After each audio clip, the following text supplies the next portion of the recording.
Hello everyone, you welcome to this edition of the news on Equinox Television. I am Bable Jonathan. We are broadcasting from Cameroon's economic capital. Dwelling our top stories, the ghost continues resisting efforts by local authorities in the Anglophone parts of the Republic of Cameroon, the northwest and the southwest regions. Today, as usual, was Operation Ghost Town, and it was respected in Anglophone Cameroon, notably in the southwest regional chief town Boya, despite efforts of the mayor of that municipality, Patrick Esunge, as the Anglophone crisis continues deepening further, and the country's Minister of Territorial Administration at Tanganji Paul promises tough times to hostage takers in the northern parts of the Republic of Cameroon. He was speaking today in Gaoundere in the Adamawa region of the country. And of course, in this newscast, we shall show you the ugly face of chronic underdevelopment hitting several parts of the country. Stay with us.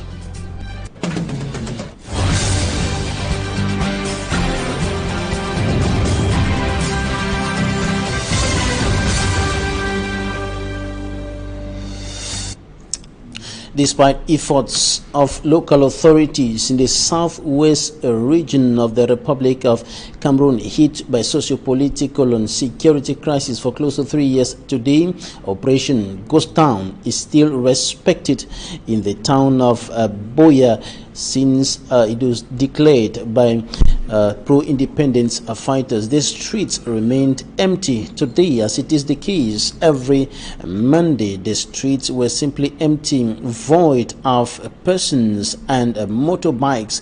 Only some few persons could be seen moving in parts of the town of Boya, though the municipal authorities led by Mayor Patrick Esunge have been at war against Operation Ghost Town. He, however, remains determined to kick out the ghosts from the southwest regional chief town Boya with measures that he has been taking in order to revive the socio-economic life of the southwest regional chief town Boya. And yesterday it was held, so to speak, for inhabitants of the town of Boya to move from one part of the town to the other, and this is because for over 2 Sundays the municipal authorities in Boya have been undertaking measures to compel cab drivers to hit the streets every Monday, despite the risk of having their vehicles being burnt down in the course of the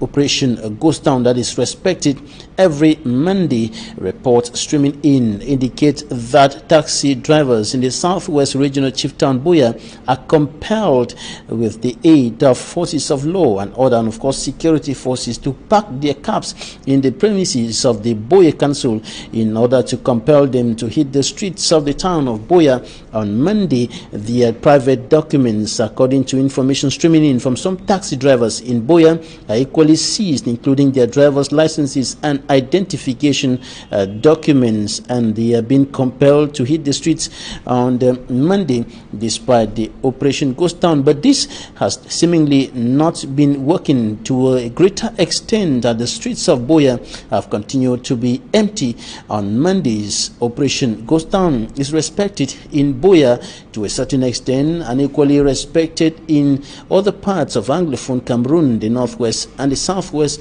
regions of the country.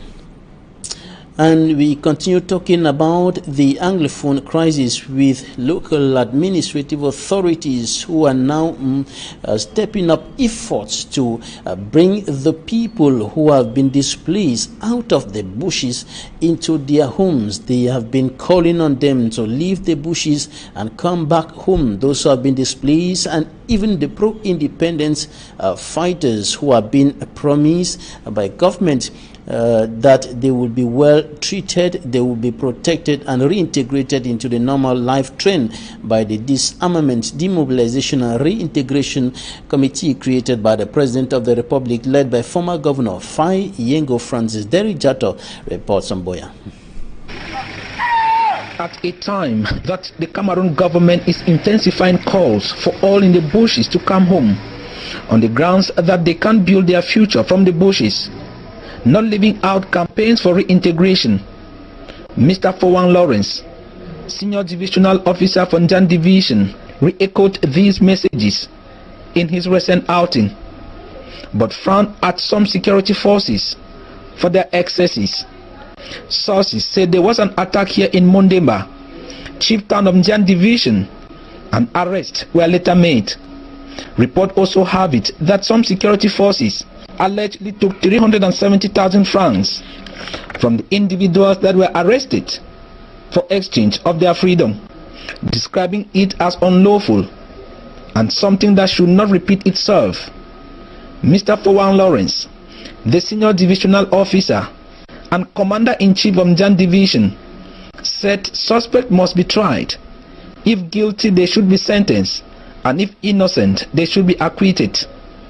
The senior divisional officer also called on the Njan population to remain law-abiding and collaborative, especially in this trial moment. And non-governmental organizations as well as religious institutions have been at work stepping up efforts to restore peace in the crisis-hit southwest and northwest regions of the Republic of Cameroon. And one of the religious institutions struggling to restore peace in the crisis-hit parts of the country is the Presbyterian Church in Cameroon. Derijato once more. The journey to bring peace back into the two Anglophone regions is the concern of many, but the church has been seen more embarking on such a journey lately. And critics say the church strives will only be considered fruitful when the people of the north, west and southwest regions will be able to freely move out and go about their daily activities unperturbed, void of gunshot and killings. Something that is today a luxury in these two Anglophone regions. In Buea, the 2019 Peace Summit organized by the Presbyterian Church in Cameroon is on, and the street of Buea, where most of the violence have been recorded, is a target. And Reverend Tar Williams, the PCC Peace counterpart, is heading the street campaign this day one of the summit. Because we are tired of all these cases, violence, killing. We are tired. A good number of people are willing, accepting these messages to say that I'm an ambassador of peace, I love peace, and so we pray that at the end of it, this campaign will help the entire nation. They too saw the participation of Right Reverend Funky Samuel Foba, the moderator of the PCC. Our dream is not to tell Anglophones that by doing so we want to disturb your desire to become an independent nation. That's not our business. It's not even our dream to tell government that we want to stop this crisis or want to help you stop this crisis. Our idea is peace. And also present was the representative of the Southwest Governor, who received a gift of stickers carrying peace messages for the Southwest Governor. The day ended with the moderator of the PCC being awarded for his initiatives to bring back peace into the two Anglophone regions.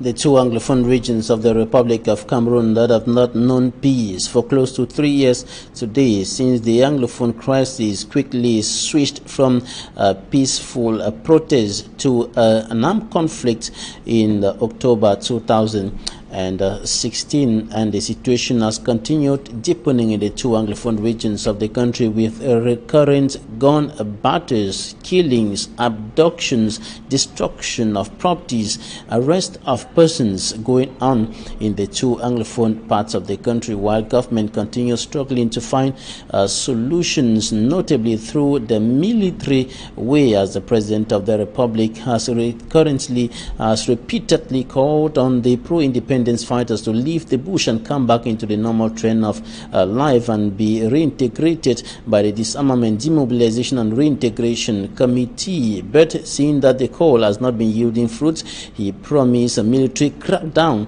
if the pro-independence fighters fail to come out of the bushes, while non-governmental organizations as well as international institutions have been calling for an inclusive dialogue as a way to find the solutions to the problems rogging the northwest and southwest regions of the Republic of Cameroon. Today was A very difficult day at the Mbopi market in Cameroon's economic capital, Douala, one of the biggest trade hubs in Central Africa, which is usually as busy as a beehive, was more or less a dead zone. Today, some traders grounded activities. They shut down their shops in protest to the decision of the Douala City Council to seal the shop of one of the leaders of the traders in that market, Alice Magaju, who is the president of one of the traders organizations or trade unions in the Mbopi market, and the shops were sealed over the weekend by the Douala City Council on grounds that she had been taken off that duty of the president of traders union or trade unions in the Mbopi market, but she is still recognized as the leader of the traders, and that is why they came out in their numbers to protest, carrying placards indicating that they are angry with the decision of the Douala City Council. You can see shops that remained sealed throughout the day in the Mbopi market, which is one of the biggest in Central Africa. Immaculate Fogwe files in details.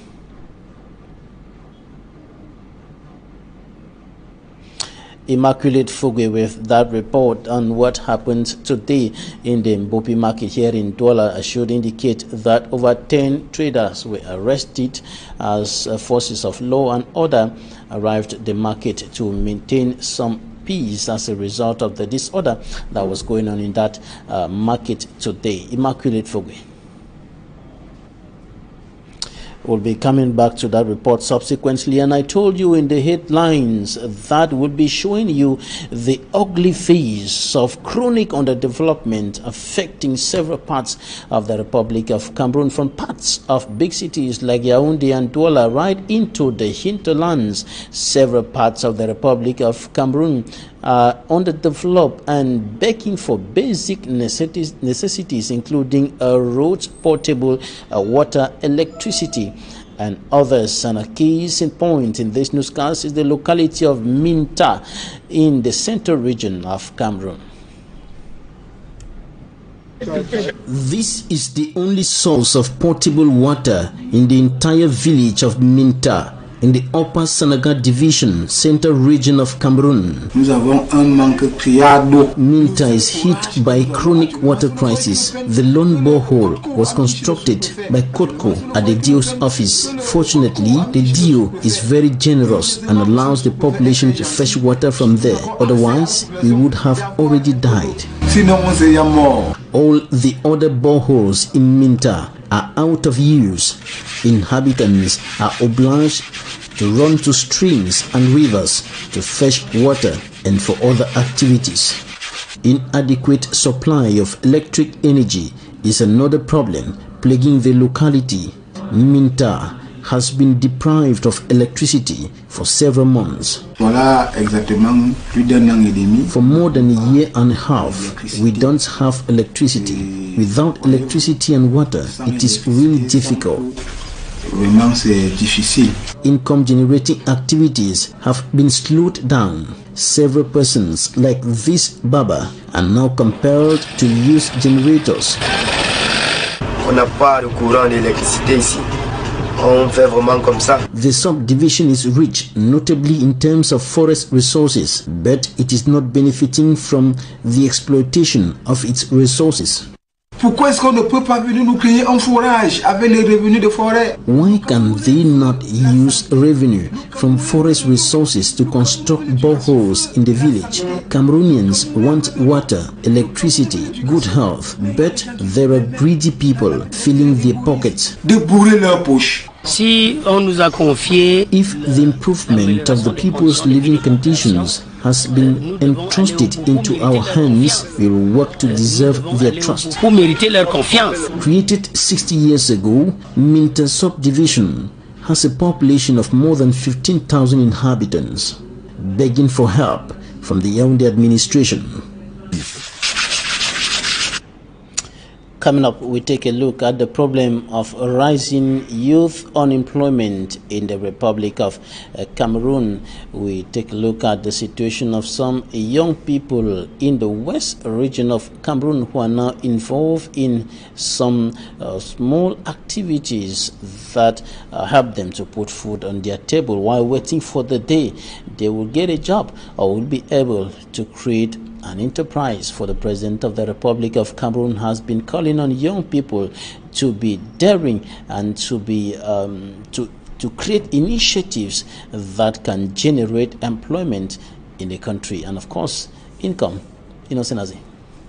Cameroonian authorities best know how to chant the lyrics, "Youth are the leaders of tomorrow." Its repetition on several occasions is what provokes those directly caught in the web of youth unemployment. In some villages like Bacham, Bongang, Baliseng, Galim, and many others in the Bambotos and Menua divisions of the West region, these presumed leaders of tomorrow, amongst them university graduates, seem to have a difficult or no bright future regarding the other activities they engage in for income generation. Nous nous retrouvons ici à cause de la souffrance de nos parents.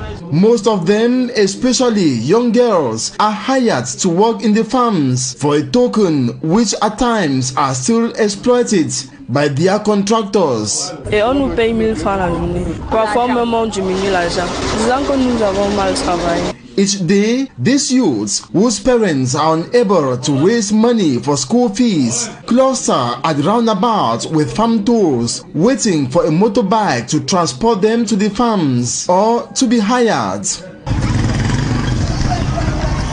Ils se retrouvent ici parce que les parents n'ont plus de moyens pour payer leur scolarité. Beaucoup ont eu des diplômes.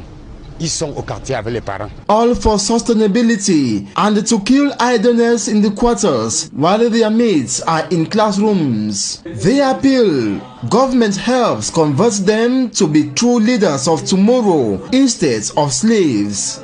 Nous interpellons les pouvoirs publics de faire quelque chose pour nous, la jeunesse. These youths remain optimistic, trusting intervention of government authorities.